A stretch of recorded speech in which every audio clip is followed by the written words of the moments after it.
বিসমিল্লাহির রহমানির রহিম।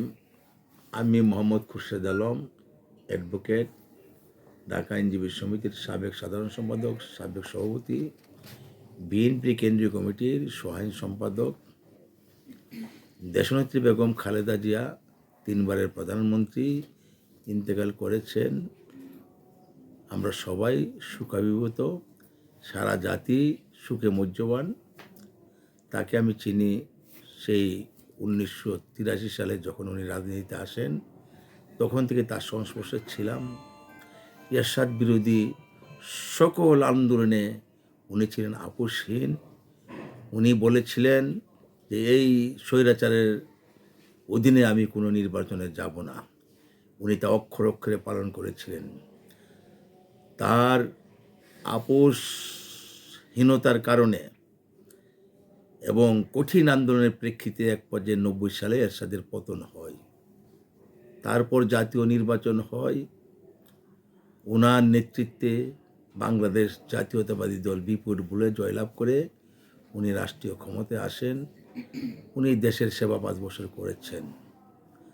দেশে বিদেশে উনি যেহেতু একজন জাতীয়তাবাদী নেত্রী, দেশের স্বার্থকে উনি সবার ঊর্ধ্বে তুলে ধরেছিলেন। এই জন্য ওনার বিরুদ্ধে দেশে বিদেশি কুচুকরি মহল ষড়যন্ত্র করে ওনার বিরুদ্ধে ষড়যন্ত্র করেছিলেন। 2001 সালে আবার উনি ক্ষমতায় আসেন। উনি দেশকে একটা বিশ্ব দরবারে ভালো অবস্থানে নিয়ে গিয়েছিলেন। আমাদের দেশের স্বার্থের ব্যাপারে উনি কারোর সাথে কোনো আপোষ করেন নাই।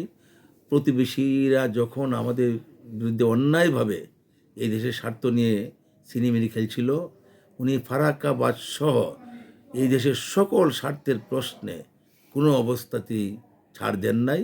দেশের স্বার্থকে সবার ঊর্ধ্বে উনি তুলে ধরেছিলেন। 111 সরকার অন্যায়ভাবে ষড়যন্ত্র করে ওনাকে মিথ্যাভাবে ফাঁসিয়েছিলেন, জেলে নিয়েছিলেন।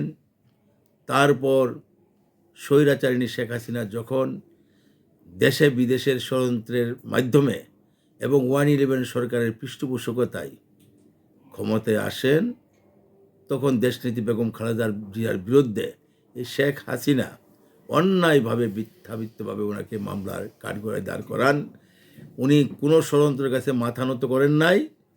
উনি সেই মিথ্যা ষড়যন্ত্রমূলক মামলায় যেটা ফরমাইশি রায় দেওয়া হয়েছিল, তিনি 1টি টাকাও উনি ধরেও দেখেন নাই।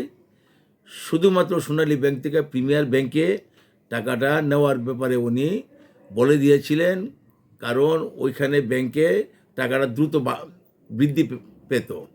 যেখানে 2 কোটি টাকা ছিল সেখানে 8 কোটি টাকা হয়ে গেল। তারপরেও এই মিথ্যা ফরমাইশি মামলা রায় দিয়েছিল। উনি কোনো অবস্থাতেই আপোষ করেন নাই এবং উনি বিদেশেও পালিয়ে যান নাই। 111 সরকার এবং হাসিনা বহু চেষ্টা করেছে ওনারকে এই দেশ থেকে বিদেশে পাঠিয়ে দিয়ে এই দেশে নিজের ইচ্ছা মতো দেশ পরিচালনা করার জন্য। উনি বলেছিলেন যে বিদেশে আমার কোনো ঠিকানা নাই, এদেশে আমার জন্ম, এদেশে আমার মৃত্যু হবে।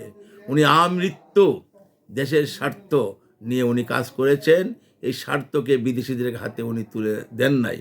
এই জন্য সারা জাতি আজ ওনাকে সম্মানিত করছেন। বর্তমান সরকারও আগামীকাল